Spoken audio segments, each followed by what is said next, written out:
I swear, I didn't sign up to be the main character in some chaotic gay rom-com. One minute, my best friend was forcing me to sign up for a university matchmaking survey. And the next, I was being paired with my own English professor. As if that wasn't awkward enough, my roommate, the same guy who introduced me to the damn survey, suddenly decided he was in love with me too. It started with a mistake, or maybe fate just had a twisted sense of humor. The first time I met Mr. Carter outside of class was at the faculty cafe. I was supposed to meet my mystery match from the dating survey, but when I saw him walk in, holding that familiar mug of black coffee, I almost choked on air. He looked just as shocked, but not enough to stop him from sitting across from me. His eyes softened, that kind of soft that could undo all your defenses if you weren't careful. "I didn't think it would be you," he said quietly. "Trust me," I muttered, staring at the table. "Neither did I." The rules were clear. Teachers and students weren't supposed to get involved. But the survey didn't know that, and apparently neither did the universe. That evening, when I stumbled back to my dorm room, my roommate Ryan was sprawled on his bed, gaming headset crooked, hoodie half on, half off. He looked up and grinned when he saw me. "So, how was your big romantic meetup? Was he hot?" I threw my coat at him. It was Mr. Carter, my professor. Ryan froze, controller in hand. Then he burst out laughing. "You're kidding me. Oh my God, that's so cursed." "It's not funny," I snapped, but his laughter was contagious. He rolled onto his side, grinning that lopsided grin that always made my chest tighten. "Hey, maybe it's destiny," he teased. "Or maybe," he added with mock seriousness, "I should have signed up too." The thing is, Ryan didn't need a dating app. He was the kind of guy everyone liked. Confident, sarcastic, infuriatingly charming. But that night, when I saw something flicker behind his smirk, something almost vulnerable, I couldn't unsee it. Days turned into weeks. Mr. Carter tried to act normal in class, but I could feel his gaze whenever I spoke. Once, he lingered after everyone left, asking if I was managing my coursework okay. His hand brushed mine as he handed back my essay, just a second too long to be accidental. I should have pulled away. I didn't, and Ryan noticed.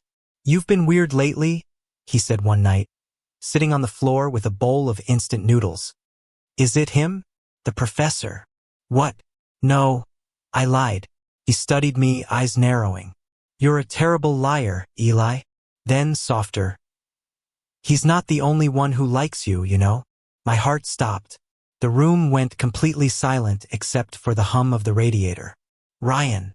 He shrugged, pretending to focus on his noodles. "Forget it. I'm just saying." But how could I forget it? By midterm season, my life was a disaster. Mr. Carter kept his distance during lectures, but then sent me an email late one night, "I think we need to talk." I told myself it was about grades. It wasn't. We met at the old campus library, the one that always smelled like dust and old paper. He looked exhausted, like he'd been fighting himself for weeks. "I tried to ignore it," he said, "but every time you walk into class, he stopped, swallowed hard. "This is wrong. I know it is, but I can't make it stop." Something in me cracked open.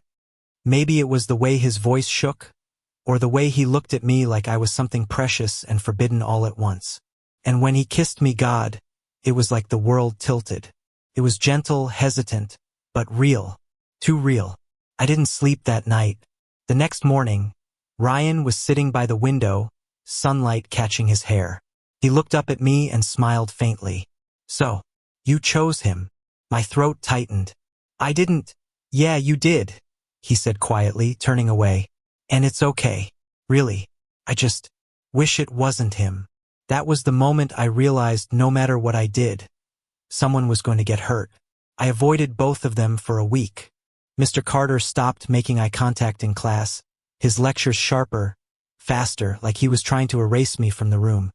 Ryan barely spoke, his usual teasing replaced by a quiet tension that made the air in our dorm feel heavier than the November cold outside. Every night I'd lie awake, staring at the crack in the ceiling, hearing Ryan's slow, steady breathing from the other side of the room. I missed his laugh. I missed how safe he used to feel. And I hated myself for the part of me that still replayed that kiss in the library. like a forbidden secret I couldn't stop tasting. The breaking point came on a Thursday. I was walking back from class when I saw Ryan standing outside the literature building. His jaw was clenched, his hands shoved deep in his pockets. And next to him, Mr. Carter. They weren't shouting, but the tension in their posture spoke louder than any words. When I approached, Ryan's eyes flicked to mine. "You should tell him," he said flatly. "Tell him you're done." "Mr." Carter looked at me, something desperate and pleading flickering in his expression. "Eli, stop," Ryan cut in. "You're his teacher. You're supposed to know better." "Ryan," I started, but he turned away, shaking his head. "This whole thing is a mess," he muttered. "And he's the one paying for it." That night, I found Ryan sitting on the dorm floor again. Same spot as before, same bowl of noodles gone cold. He didn't look up when I walked in. "I didn't mean to hurt anyone," I said quietly. "I know," he replied. "You just got caught in the middle of two people who should have known better." I sat down beside him. The silence stretched. "Ryan," I whispered, "what if I made the wrong choice?" He glanced at me, then really looked at me, and for the first time in weeks, there was no anger, no sarcasm, just sadness. "You didn't," he said softly, "because there wasn't a right one." The truth hurt more than anything else could have. A few days later, I went to Mr. Carter's office. He looked up, startled, as I closed the door behind me. "We can't do this," I said before he could speak. He nodded slowly, eyes heavy. "I know. It's not just about the rules," I continued. "It's about Ryan, about me, about how much damage we're already doing." He leaned back in his chair, fingers gripping the edge of his desk. "I never wanted to be the reason you lost people who mattered." "You already are," I whispered. For a long moment, neither of us said anything. Then he stood, walked around the desk, and gently pressed his hand against the side of my face. "You deserve something simple," he murmured. "Something real. Maybe one day we'll meet again when the timing isn't cruel." And just like that, he was gone from my life. Winter came fast. Finals, snow, the quiet ache of something unresolved. Mr. Carter transferred to another university before the spring semester. He didn't say goodbye. I didn't expect him to. Ryan and I fell back into something that looked like friendship, but wasn't quite.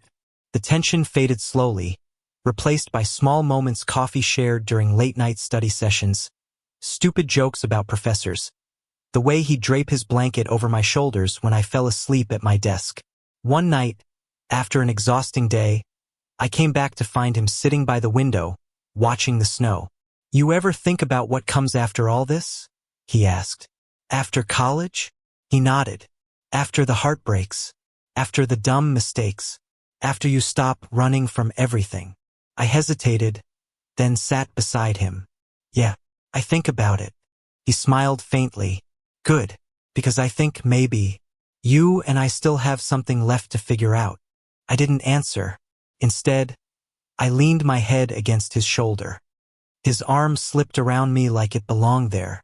Outside, the snow kept falling, quiet, endless, forgiving. And for the first time in months, I felt something ease inside me. Spring came.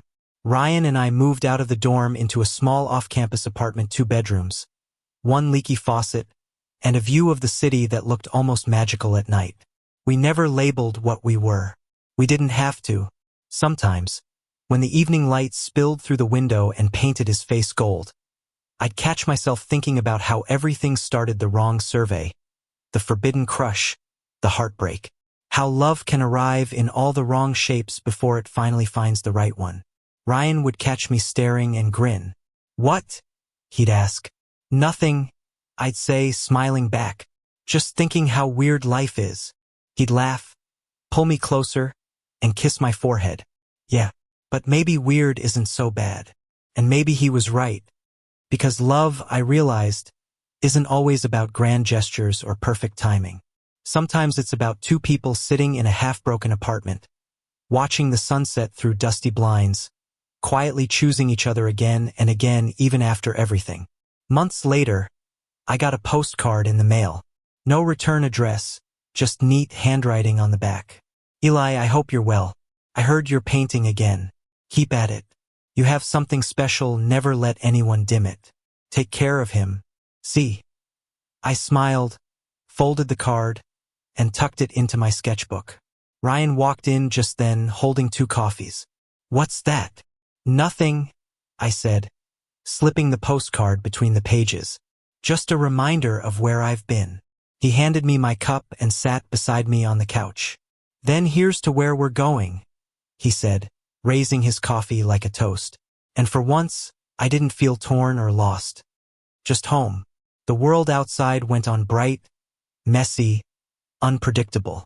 But inside that small apartment, with Ryan's laughter echoing off the walls and the smell of coffee lingering in the air, everything felt right. Love wasn't perfect, but it was ours. And that finally was enough. Thank you for listening. Don't forget to like and subscribe to stay updated with the latest videos.